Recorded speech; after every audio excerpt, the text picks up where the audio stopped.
So we have a first session in the Hadoop Spark Kafka track. We have Chris Fregly, a research scientist from Pipeline.io. Hello. Yeah, we're going to be doing quite a bit of coding here, or at least typing anyway. Yeah, we only have 30 minutes, right?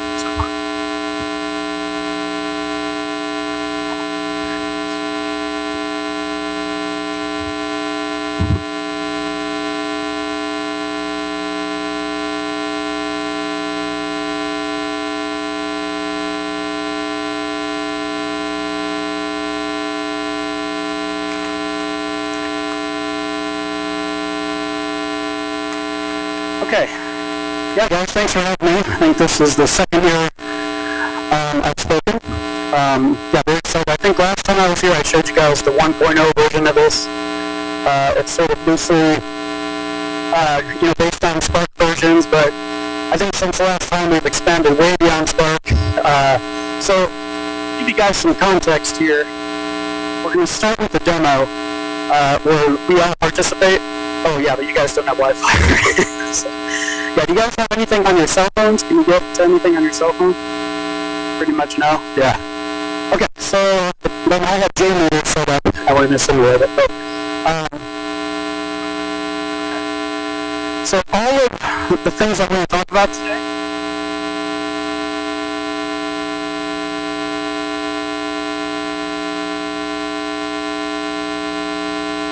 are part of this GitHub repo. So the cool thing about this talk is that this is all take-home code. I'm doing a workshop actually tomorrow. I think, yeah, Subhash mentioned it. But yeah, if you go to pipeline.io, you'll see, I think towards the bottom is link. So what we're going to do is actually cover all this stuff tomorrow. It's right here in Santa Monica, right down the street. I think at the Doubletree something or others. But yeah, if you sign up for it, we're going to cover this whole end-to-end. Obviously, I don't have time to cover it all in the 30 minutes, but I'm going to show you some of the cool stuff. So, okay. Yeah, so tomorrow, July 10th.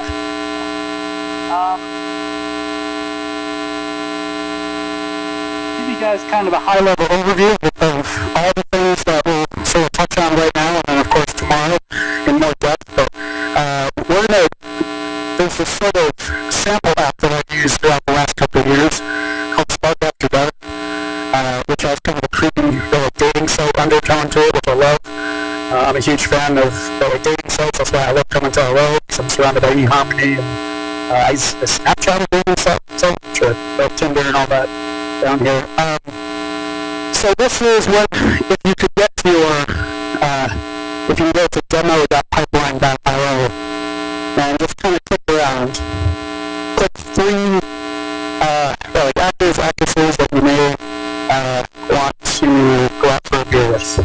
Be very careful how I say that. I came to realize when I was in London, and yeah, I was making assumptions that men would pick girls and girls would pick guys. So yes, I live in San Francisco, so I'm totally cool with it. It's just okay. So what you noticed is as I was clicking, there's actually real time recommendations being generated. So now there's some overlap. I'm not very good about filtering outlines, so I hope it's like 3 lines of code. I just never bothered. I was working on something cooler. And then also, what we've done, so now this is using collaborative filtering, which I'll show here in a sec. I have a notebook, a Zephyr notebook, but there's also at the bottom, they're like item to item based. So these are of the people I've chosen, these are similar people, not based on any metadata.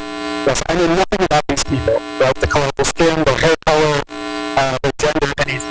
Yes, all I know is what this group has chosen, right? So we're not dealing with a lot of data here, so we're going to see a lot of overlap, but yeah. So this would be the app. That's this thing right here. So this is the end users.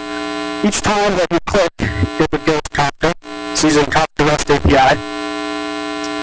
Yeah, make sure you put a load balancer right there. Yeah, a few load balancers in front of that thing. It's not like totally like optimized for like performance on its own. I've got something that I just got working here. I've been trying to get it working actually I think since this conference last year, where there's a Spark streaming job that's taking data in those like micro batches, mini batches, every I think 5 seconds, and it's taking the current model that's been built, so this is matrix factorization model, making small little changes to it, like using gradient descent, and then republishing that model back out.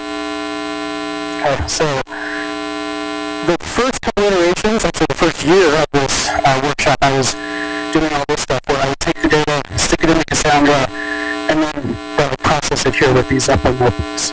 So I've since moved that sort of batch thinking. So I moved away from that, and now I've moved some of that code, which doesn't really exist.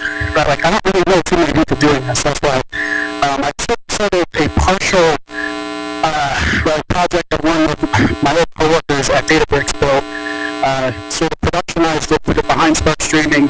But yeah, he was making those small little weight changes to the item factors and the like user factors. So yeah, we'll get into a tiny bit of the math here in a sec. But so now we can bypass all that. This is happening in real time, using Spark ML training, and then actually deploying.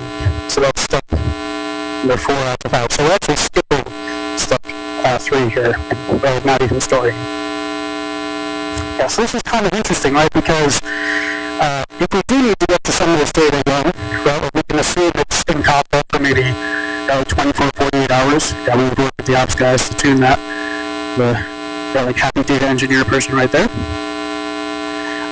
But yeah, for this continuous deploy and compare, so think of a world, this is what my company's working on now, where you can deploy 2 models side by side. So this is a continuous version, but picture if we go to this batch version, where we're continuously deploying models that I built overnight, with slightly different hyperparameters, things like that. So I can do a lot of testing, of course, on the current data that I have, the batch data that I have, but if both of those models want to go out simultaneously, so not many people really have a good way, and this is the same with Netflix. I think there's a talk later today, actually, a guy from Netflix, Peter, who is going to be talking about how they do it, but that's really the first time I've been hearing Netflix start to talk about that. Yeah, because back when I was there, it was just hand over the model to the production engineer, the services engineer, and then have them put it behind Tomcat, right, and then have them integrate it with all the other Netflix open source. So here, there's going to be some tooling here. We've started to work on this. There's this project by Netflix called Spinnaker that works with all clouds, so not just Amazon. They have guys from Microsoft that are doing it for Azure. There's actually people dedicated to this. People from Google getting into work with Kubernetes and GCP. But the sort of goal here is to get rid of this production engineering and give this data scientist the ability to do this stuff in an automated way, which is probably mortifying to some individuals, right? Like giving a data scientist that doesn't have the production experience. But if you give them the right tooling, right, you give them freedom, but also responsibility to roll back. So some of the metrics that they would see in this tooling are not just did I pin the CPU on some new algorithm, but the ability to actually compare your new predictions to your current predictions. So picture this huge cluster of 1,000 servers predicting, right? Serving up recommendations, and then you put alongside it one canary instance, and just kind of keep an eye on it. If that canary fails for whatever reason, just take it out. Right? And so what you can do, the sort of optimal mode is where we're actually shadowing traffic, but duplicating traffic to the canary. So the live traffic is still going against the current cluster, but we're pushing that traffic down to a new canary and then comparing sort of behind the scenes. So that's where we're going with that. So yeah, just to give you guys an idea of some of the metrics here, this would be more, I wouldn't really expect the data scientist, reason to be keeping an eye on this build is kind of cool. Let me just load this up here with JMeter. Alright, like when's the last time you guys used JMeter? Alright.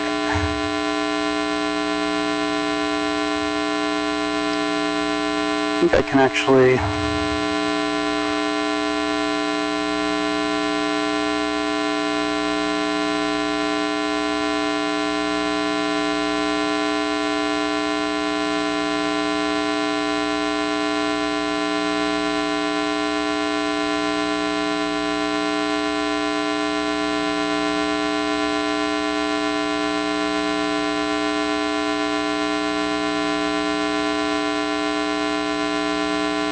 load this thing up. We should see this thing load up. So these are three different recommendation commands. These are what's called circuits. And they're all four open. So I kind of blasted it right away, but yeah, they should have covered here soon. So there's this pattern. This was created by the Netflix guys.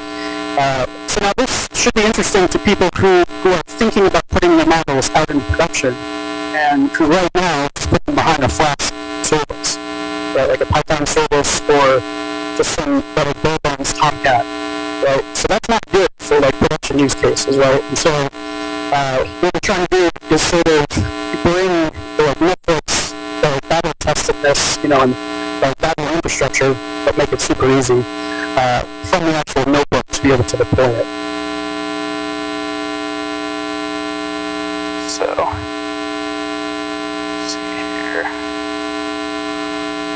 There's one more aspect of this sort of pipeline, right? This, let's see if I can load this up again and get something.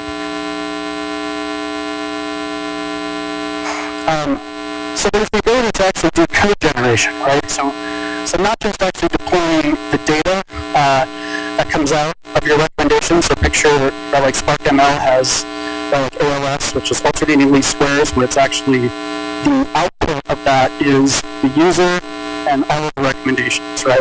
Kind of think of it that way. It just outputs just a big hash map, right? I mean, it's huge, because this is across all the users, and then all products. But think of a decision tree, for example, right? Yeah, so the like first example, I would just stick that into a Redis, like cluster, and then serve it up that way.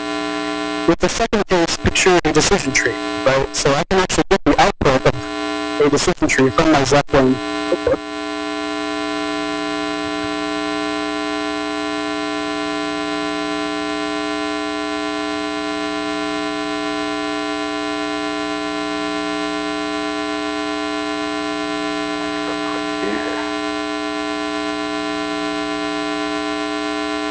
Actually, it's under...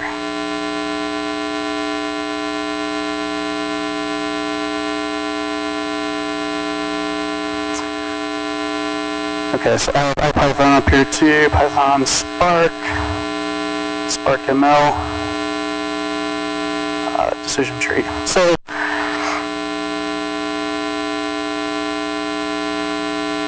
this is, just a bunch of code here to build up the tree. Actually, it's going to look better within, show this one.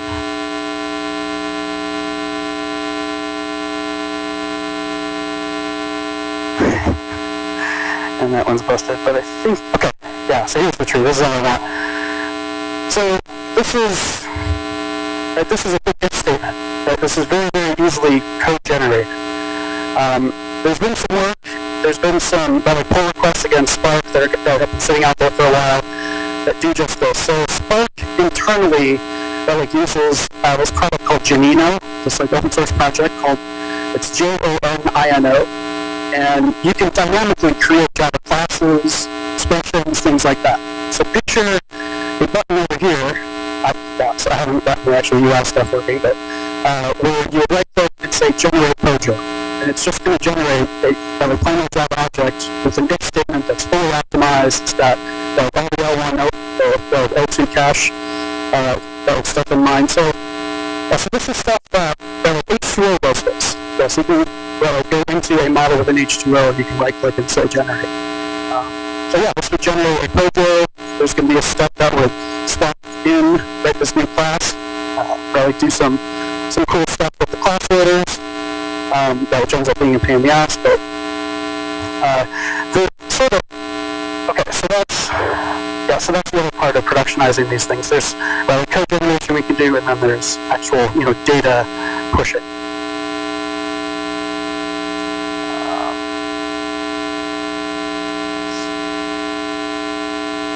I think I have.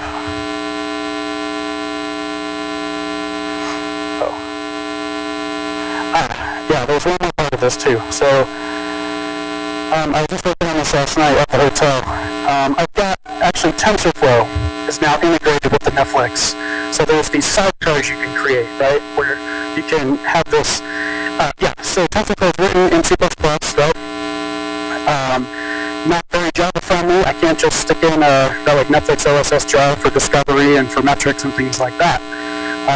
So Netflix has been doing this for years, where they have non-Java apps that they need to make part of the Netflix infrastructure. So this is the actual service here. I can hit the service.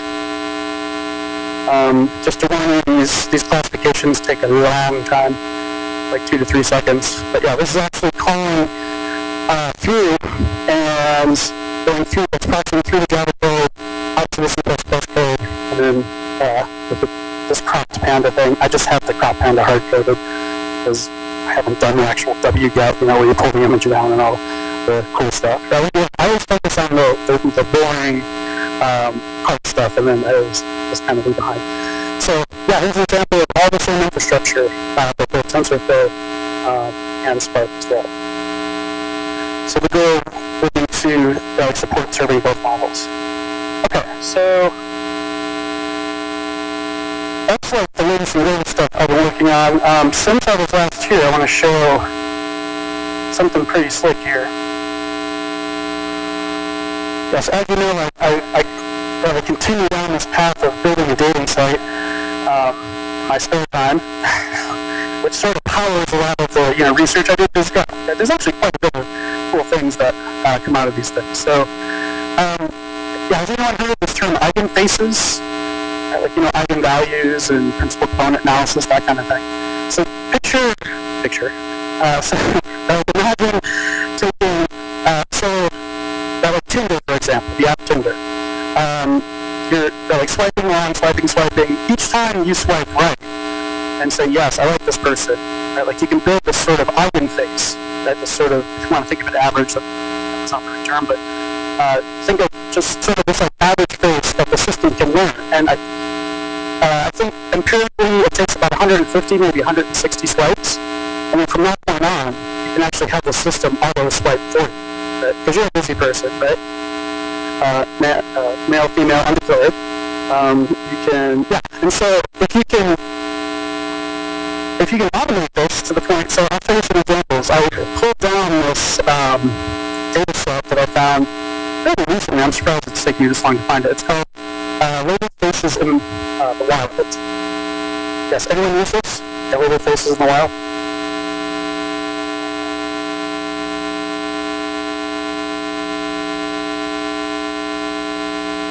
So it's 13,000 images, 1,600 people. It's like celebrities and actors, actresses, and politicians, that kind of thing. So I piped that through. I built it. So first I had to decompose it from a 250 by 250 image down to 50 by 50, just because it was killing my cluster. And then I realized that if I went to grayscale, which is good enough for these purposes, I'm just trying to find sort of an average face, not to be influenced by color.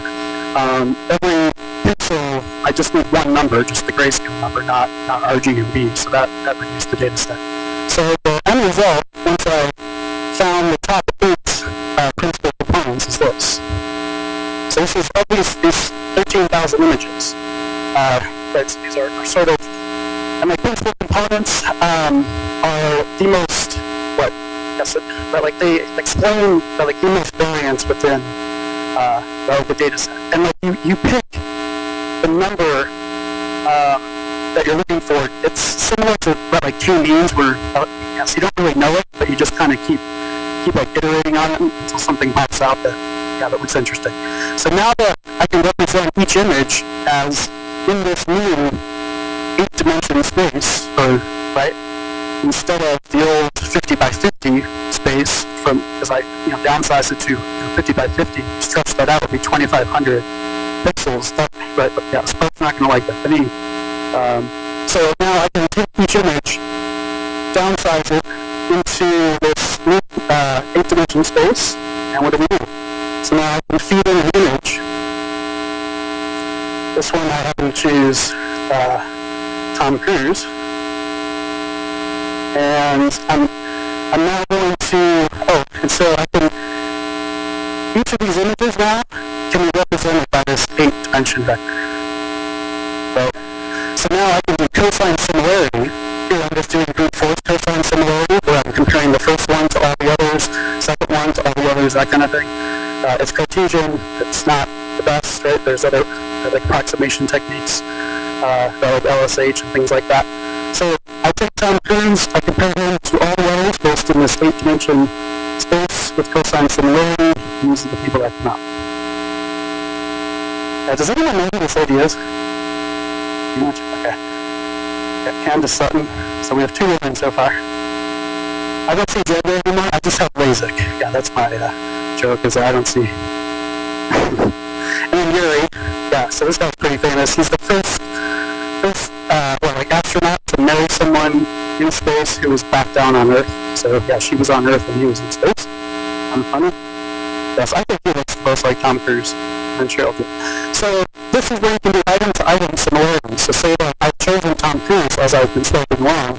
Now I'm going to go through and I'm going to make these 5 recommendations based on the actual visual aspect of it. There's this other thing too I just want to point out. I think I don't have too much time here, but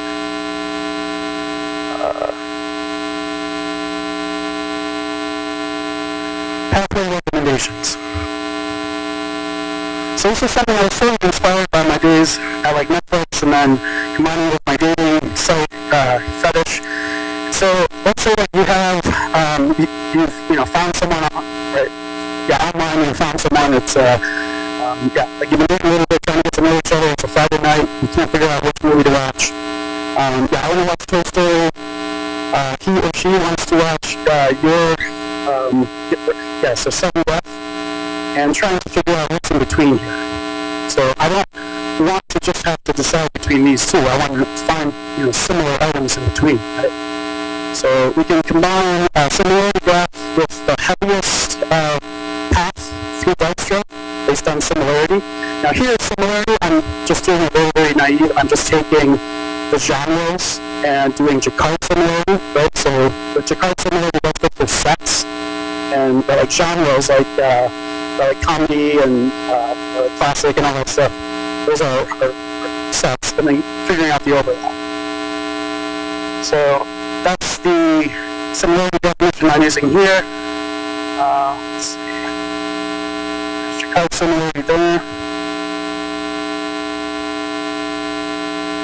Here's my attempt at getting D3 to render within a Zeppelin notebook. There. Just ends up at the corner. I've tried so many times.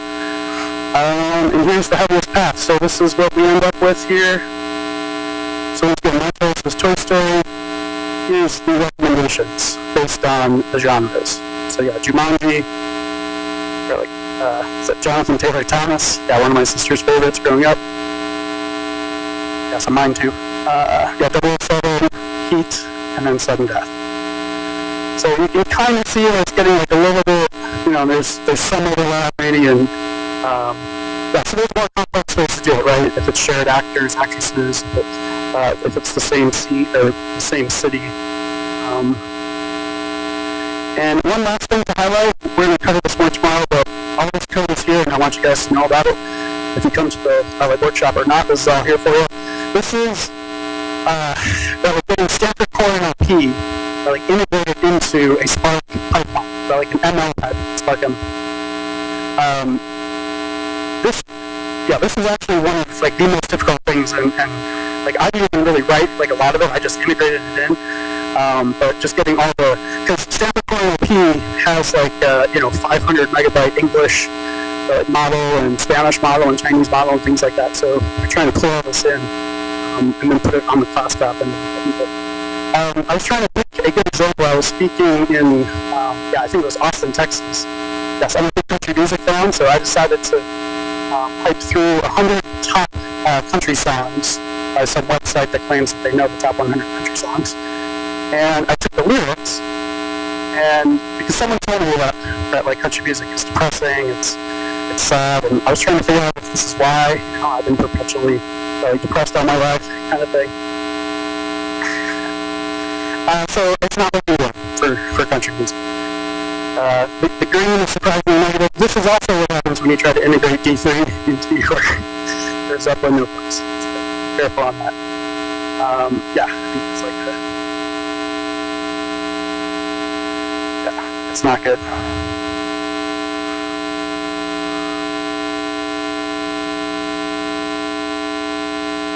Yeah, we have some graph recommendation algorithms in here. Of course, clustering. Oh, I didn't show you guys to kind of bring this full circle, and I'll stop scrolling on you. This is, let me hit refresh to clear up the.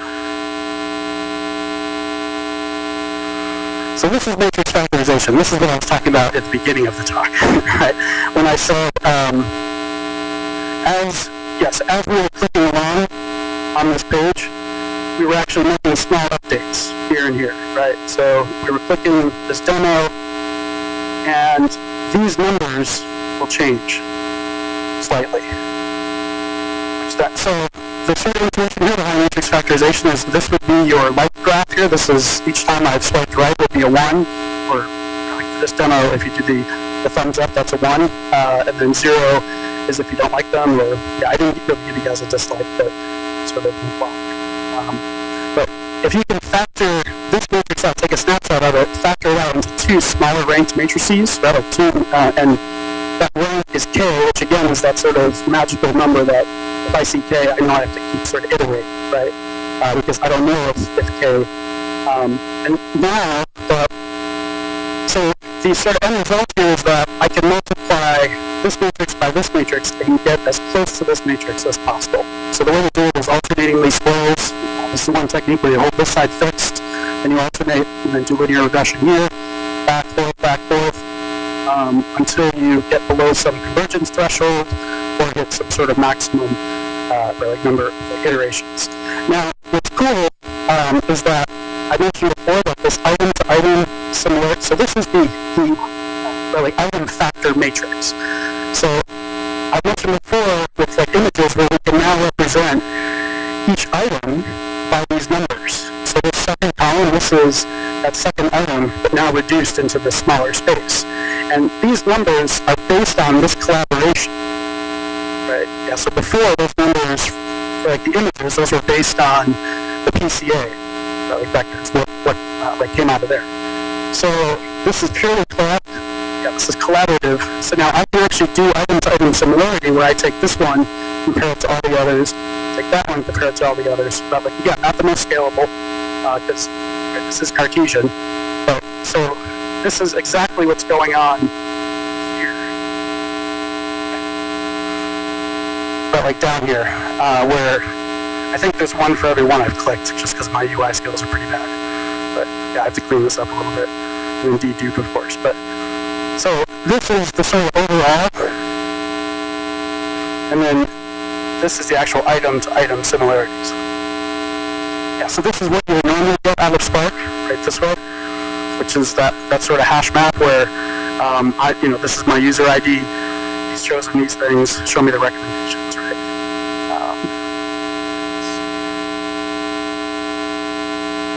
And then same thing with users, because now I can represent this first user by this set of numbers, the second user by that set of numbers. I can now do user-to-user similar based on their collaboration. So K is sort of this unknown value where you just kind of keep choosing K until these certain features come out. They're called are like latent or like hidden features, where it's not really known, but we think based on this collaboration, maybe there's where like K is 10.